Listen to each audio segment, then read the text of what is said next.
Hello, everyone, and welcome to Shift, real conversations with real people about the shifts that they've had in their lives. I'm really delighted to have Gina Brown with me today. Gina describes herself as a marketing and communications professional. One of her roles before she started her own business was as the Director of Communications at Nova Scotia Community College. Since then, she has started her own business and with a couple of names. Currently, it's NovaHeart Media. And I'm going to ask Gina to tell a bit about how she and I met here in Nova Scotia before we start hearing her fascinating story about some of the rabbit holes that she's had to go down in the last couple of years. And I know that you're just going to be blown away by Gina's stories. So over to you, Gina. How did we meet? Oh, hi, Sheila. As I recall, I don't know how long ago it was, but it was at a small spiritual conference or exhibition, and you were speaking on a topic which was of great interest to me. And I'm sorry, I can't remember the topic now, but anyway, I attended that. And then afterward, we got into this really lovely conversation and decided to continue the conversation in the future, which we did. And we also worked on a workshop on forgiveness, and we delivered that a couple of times. And that was a very interesting area. And then now and then we grab a coffee, and I think we're always interested to find out what each other is up to. Absolutely. Yes, I don't remember the topic, but I know that after you approached me at that little trade show or conference, we quickly started talking about forgiveness. And I know that forgiveness has been a powerful force in your life. And I'm not sure if we're going to talk any more about that today, but who knows where the conversation is going to go. I'm very interested in hearing your story, particularly around what we didn't mention. You're an author. Oh, right. Oh, yeah. Oh, right. There's that. Yes. There's this author thing. And your first book. And would you like to start there around Lucy McGee, what that book was about? It was fiction, and how it turned into be a bit of a foreshadowing of your future. So let's go. Okay, so my first book was called Lucy McGee's Moment of Truth, and it was published in 2021. And it was a dream that I've always had, to write a book. I don't know why, but it goes back a long way. So, and I can't remember how I got the idea, so I'm sorry I can't share that. But basically, it's a story about a woman who gets pregnant in her early university days, and she's going to university in Montreal, but she's from Halifax, Nova Scotia. And it was in the 80s, and it's at a time when there was still a lot of shame associated with getting pregnant out of wedlock. She had a very strong Irish Catholic family, so her parents were pretty much horrified by her situation. So she basically gets railroaded into giving up her baby for adoption, and it is given to the man who got her pregnant, and she had a fling. He was a visiting professor at McGill, and he's from France, and so he has a lot of money, and he finds a way to have the baby taken to France.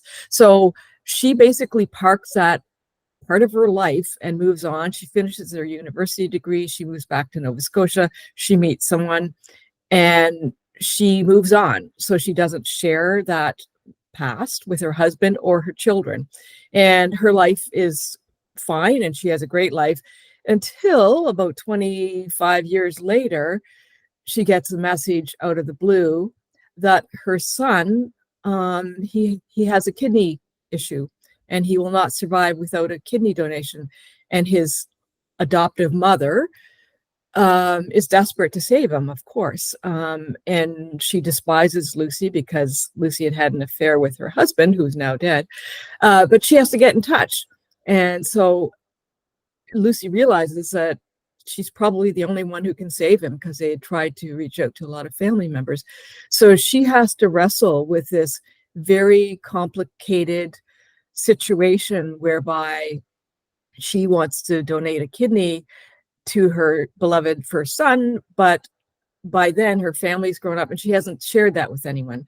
So at first she tries to keep it a secret, and she ropes in her best friend to go to Europe, and she thinks she's just going to do this lightly because she's read about donating a kidney, and it actually can be quite straightforward. You have to do a lot of testing, but if it works out, everything's fine. So anyway, chaos ensues, of course. And when she's back home, she ends up having to tell her family. So she's disappointed them by keeping that a secret. And I also wanted to explore how hard it is for women to keep that secret, because many that I've read about think about their child every day of their life, that they're not with that child. So it was a very complex thing. And I tried to write it with love and no judgment of someone. It did not happen to me, because a lot of people do ask me that, but it happened to a number of friends of mine, in the 70s, 80s. It was not uncommon for those things to happen. So I just wanted to explore that whole idea of, adoption, redemption, forgiveness, and keeping secrets, and what that actually means. So then there's the whole second story stemming from that. So just very high level, in 2021, I experienced a lot of loss. My mom passed away in May, her partner passed away in July, and my husband passed away in September. I was a caregiver for all three, and it just happened to be the book had come out. So I experienced my own chaos in life, which was very, very difficult. But my mom and my partner, Robert, really encouraged me to get the book out and do stuff. I have to say I lost interest in doing a lot of the marketing on it, because I was, it was a very tough time, and I'd given up my work to be a caregiver. So yeah, my whole life was in, a lot of chaos at that time. So my partner, Robert, passed away in September of 2021. And then about, I think, 6 to 8 weeks after he passed away, out of the blue, we got a message from a man in the States, and he had been on 123Me or Ancestry.com, one of those. He had put his DNA on there, and he got connected with Robert's first cousin. And Joe, the son, lives in Austin, Texas. And they did a test, and it turned out that Joe was a son of my husband, Robert, but he did not know about it. So your husband didn't know about it. He did not know about it while he was alive. So it was quite a shock. And Joe sent us the adoption papers, and it said right on the papers, the father was not informed of this baby. So the woman, the birth mother, she lived in New Jersey. She gave him up for adoption. She didn't hold him or anything, which was very common. And again, I try not to judge birth parents, because often those things were right out of their hands at that time. So she gave him up for adoption. He was born in 1967. And within 4 days, he was adopted by a loving couple in New Jersey, had a great life. He had another adopted brother, and everything went very well for him. But when I saw a photo of him, I just about fell over. He looked just like Robert, only 20 years younger and healthier, because Robert suffered from a lot of medical problems. It was just uncanny what he looked like. And of course, when that kind of thing happens right after someone passes away, some people start to kind of, their radar goes up and they're worried, is this a scam or is this something weird or whatever? So we ended up talking and we clicked right away. And he's so much like Robert, just not every single thing, but some of his mannerisms, some of his styles, some of his quirky characteristics. So we just had a great time. But one of the things that came out of it that was just amazing, like he was so interested in knowing everything about his father. He's just curious beyond. And of course, we cried that he wasn't going to meet his birth father, that he had passed away. But he said, I want to know everything about him, like everything, anything you can think of. I'd love to know about him. And one of the things, he had tried to contact his birth mother and she did not want to contact him. She did not want to be in touch. And the beautiful thing about him is he forgave her. He said, I have no idea what she went through and I understand that. So I have to just accept that was her decision. But he said, I would love to know more about my father and his family. And every single person in the Crockett family wanted to know about him. We were all excited. There were 2 siblings, a sister in Florida, a son in Japan. Everybody wanted to know him. So we did get to know him. But one of the things that I think helped him a lot was he said, I have no idea if Robert would have wanted to know me. My birth father would want to know me. And I said, well, I do know the answer to that question because when I was writing my novel, one of the themes was adoption. And Robert and I met late in life, so we were not going to have children. I was in my 50s. We weren't going to have children, but when I was writing the book, we had a number of conversations about adoption because he read the book and he was asking things. And he said, well, I don't understand at first why the father rejected Lucy. And he said, if someone got someone pregnant, they have responsibilities. Like, why wouldn't he want to know the child or support him financially? So he was completely kind of puzzled by the way I described it. And I said, well, that happened a lot where, the father didn't necessarily want to be part of either, raising the child or having anything to do with it. I do know a number of people. So he said, well, that's just wrong. Like, a father should be there for the child. And when I told Joe that, he was crying. He said, that tells me that he would have wanted to at least know me. And I said, there's no question about that.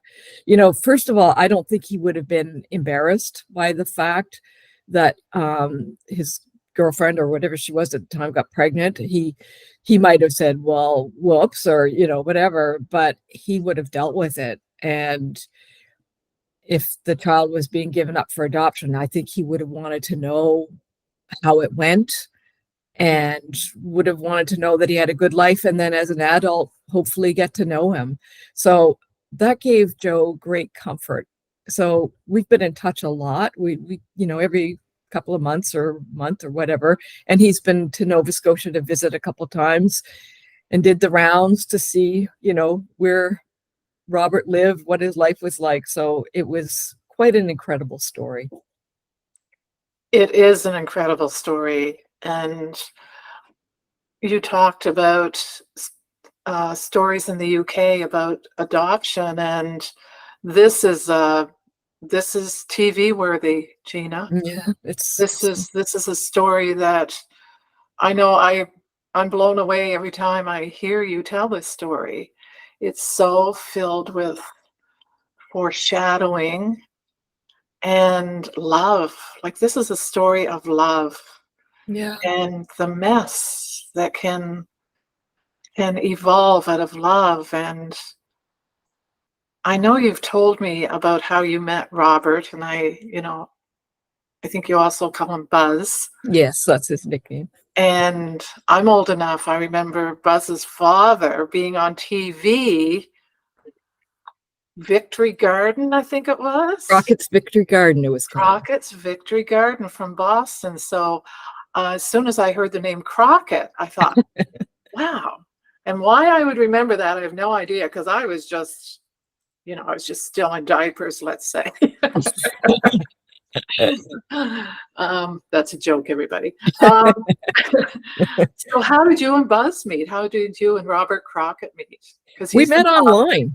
Yes, online. we did. And I probably wouldn't do that. I wouldn't date online anymore. But at the time, it was like 12 years ago, and it was, sort of in its infancy. Mostly it was a disaster, the people that I met. Although, like, everybody was nice. Like, there was no weirdos or anything. But, people come with all kinds of baggage, especially when you're in your 50s. So I took my picture down, but I did have a headline from a Leonard Cohen song, and he picked up on that right away. And he was gentlemanly enough to send me a photo of himself and did not ask right away for me to send a photo. But I looked, I thought, oh, wow, this guy looks really interesting. So then we got to know each other. I sent him a photo, and then we met for coffee a couple times and took it from there. So we had about a 10-year relationship, which was very interesting at this point in our lives, because we had been through multiple careers. We had been through our ups and downs, and we just really enjoyed each other's company very much.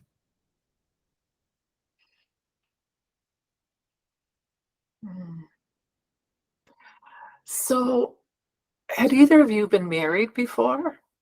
Yes. Robert was married, and he has 2 children from his first marriage. Okay.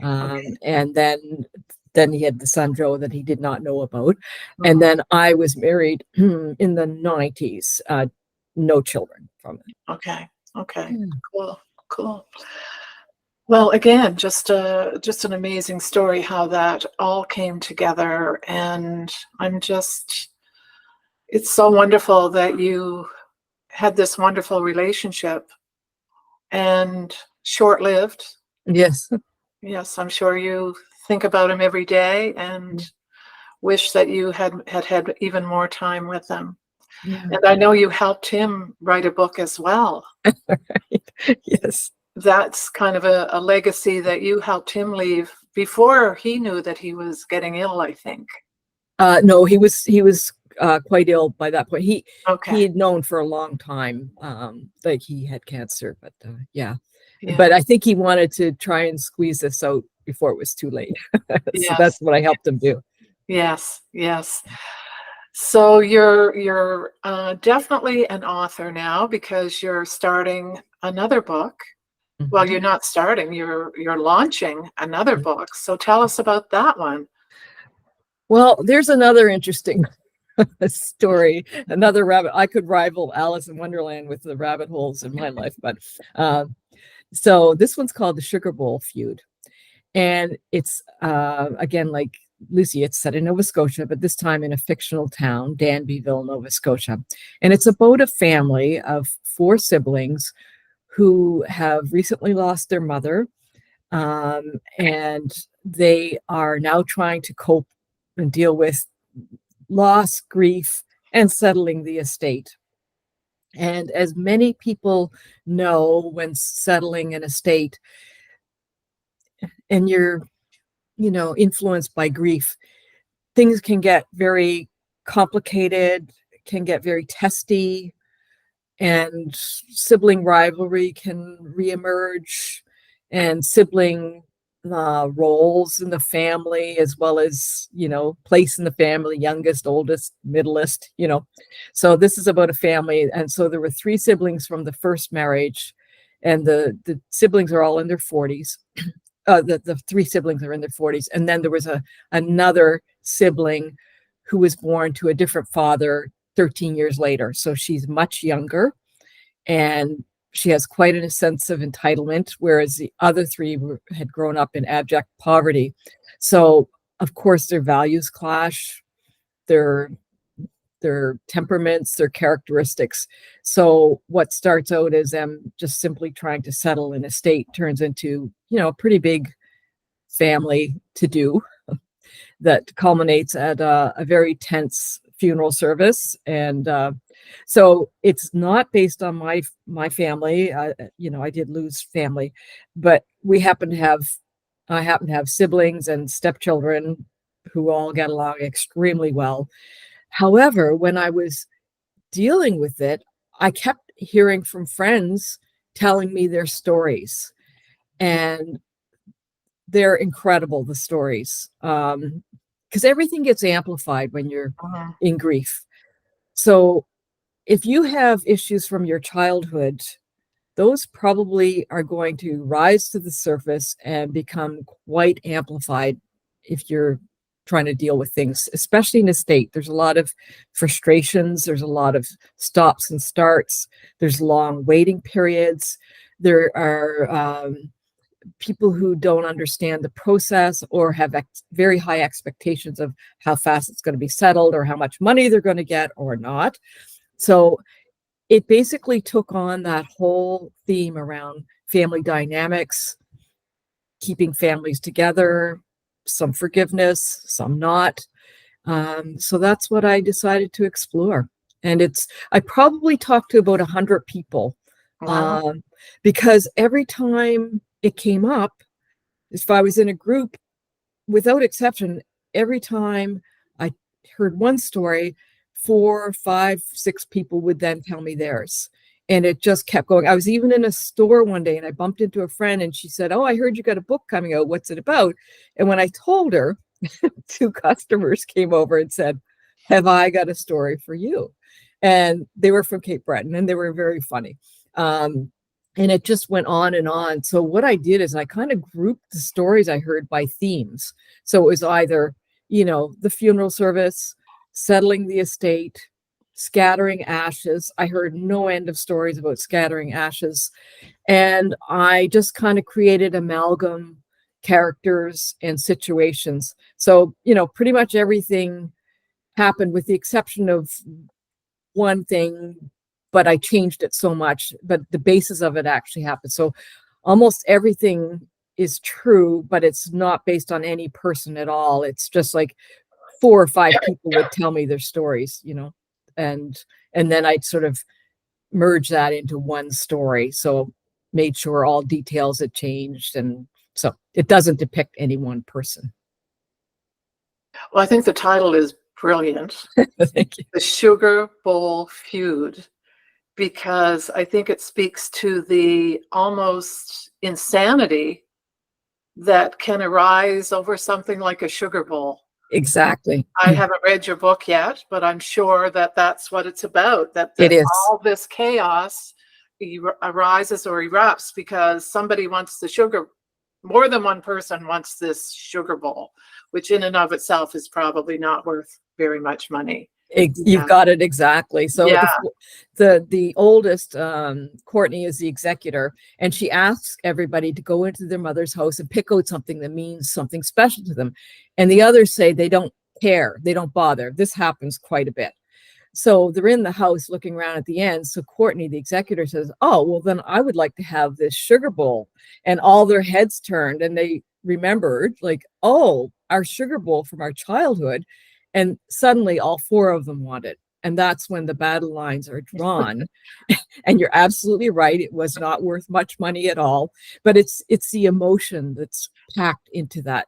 So that was for the 3 children that grew up in poverty, that was a symbol of their mother's love. She didn't have much, but she had brown sugar in that bowl. And when she sprinkled it on their oatmeal or whatever, she was showing the love. And then the 4th sibling just thinks it's valuable, so she wants it to sell. So I thought it would be interesting to build the tension by having all 4 of them want the sugar bowl, and that does happen. As someone said, it could be an old soup ladle, and if it has the emotion in it, it's going to create tension. Well, we've talked about your 2 books, and the first one was, foreshadowing of what's to come. It sounds like this one probably won't be, but there is something synchronistic happening. At least that's what I'm hearing with your first book, where, Buzz's son showed up after his death. And this one, where it just, once you got the idea, people just started almost showing up and saying, "This happened to me and this happened to me." So it's like you said you researched quite a bit, but it seems like there was lots of support. So Yeah. what's this thing? What does synchronicity mean to you, Gina? Does it have do you think it's playing a role, or where does all this creativity come from? Well, I do believe in synchronicity, and I believe in the universe delivers symbols all the time. I mean, I, it's so funny because I have to admit, with Lucy McGee, I had never given adoption that much thought in my life, other than when I was, a teenager, early 20s. That's probably when I heard the most stories. I didn't realize how prevalent it was, and how many people had been kept in the dark about it. And it's incredible. So I think in some ways, the whole thing was to get people talking about it and not make it. I think the whole thing has shifted a lot now. It's no longer shameful like it once was. But boy, and we're probably in the similar age range. It was very um it was very shameful back then. And I always felt sorry for the women because they were shamed for getting pregnant. Their parents didn't want them to have sex, so they wouldn't talk about it. So then someone gets pregnant, and then they're ashamed, then they're hidden. And then if they keep it, they're shamed. If they had an abortion, they were shamed. If they gave it for adoption, they were shamed. Like, they could not win for trying. And that makes me really sad. So, I wanted to explore that, and again, see if some families could not find ways to get through some of that. And then the second one, it's again, I guess I do like the whole theme of forgiveness, but I feel like, yeah, most of my research was anecdotal. I mean, I did look up lots of things in terms of settling estates, and I'm the executor of Buzz's estate. So I learned a lot as I went, and I saw the complications, how hard it is, and sometimes how hard it is to deal with it when you're grieving, and the bureaucracy, and the incompetence with some of the organizations that I had to deal with, and during COVID. I mean, it was just crazy. But I do feel like the research was mostly anecdotal, because you're right, people just showed up and told me their stories.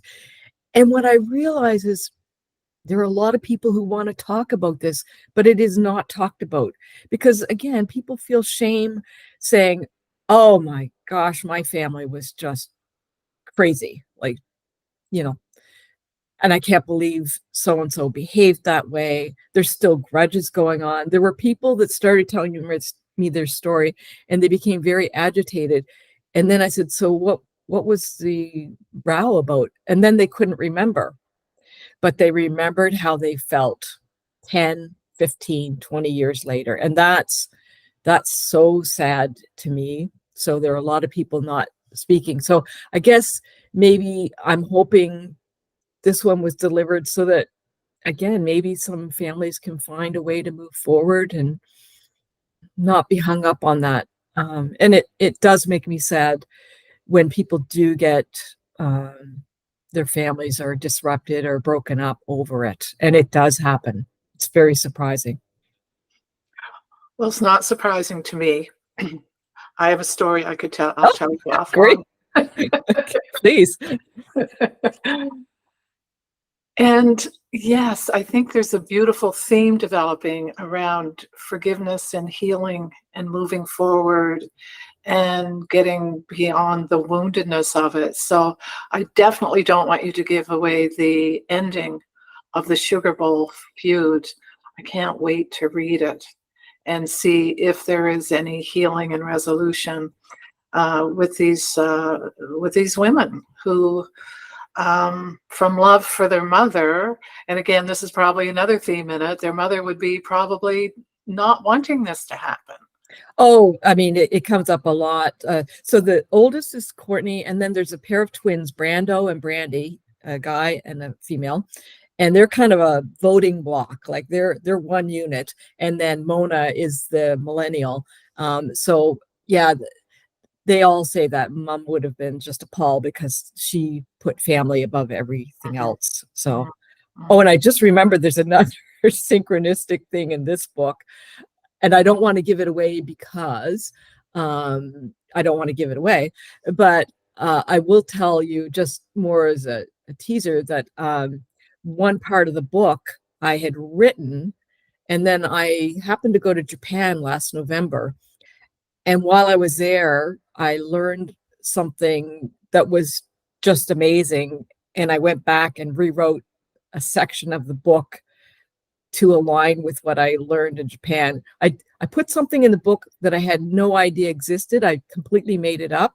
And then I found out that it's actually a thing in Japan and a long tradition. So I went back and rewrote it, and I wove in the Japanese thing, which was just mind-boggling. So yeah, there's my second synchronicity point in my book. Amazing, amazing. Yeah. Well, that creative mind, sometimes we don't know what the source of it is. That's right. It's like, okay, it showed up. So let's welcome it and embrace it, which you're doing. And I know you're going to have a couple of launches here in Nova Scotia. So I will put the dates in the show notes. But if anybody's listening before those dates, why don't you give them out right now? Yeah, so May 7th in Halifax at the Halifax Central Library, and June 11th at the Woodlawn Public Library in Dartmouth. And if you want more details, if they go to my website, NovaHeartMedia.com, and I think you're going to put that in the notes. Absolutely. Yeah, the two events are listed with more details, just to give people a little more background and a synopsis of the book. Yeah.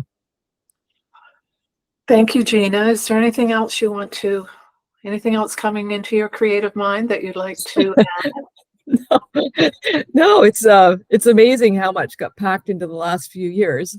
But I guess maybe what I would like to share is I have been through some really tough times, but I always believed that things would get better. And I'm not saying it's easy, and I still have moments when, I certainly miss my loved ones, and I think about them all the time, but it's kind of shifted into more of I miss them, and I think about the beautiful, happy, funny moments now. Whereas, I don't know, like the last year and a half, it was harder. I think about Mom a lot at Christmas because she loved it. Buzz didn't like Christmas, so I don't worry about him at that point. His birthday's coming up, so I'll be thinking about him. But I try to think about the really positive times we had, and I think it is hard to get through some of those things, and it was even harder during COVID. It was just a weird time, very weird time. So my theme, every year I have a theme when I'm coming up with my year plan. So this year it's onward and upward, and that's how I'm looking at it. And so far, so good. Well, you're smiling, and it does make me curious. You've talked about things can only get better, but beyond that, it seems to me there's something in Gina, something at your core, or sometimes we call it your essence. What is it in Gina that gave you the courage and the tenacity to keep going and stay as positive as you have? As you say, you have moments, but what is it about Gina? What is in you that kept you going?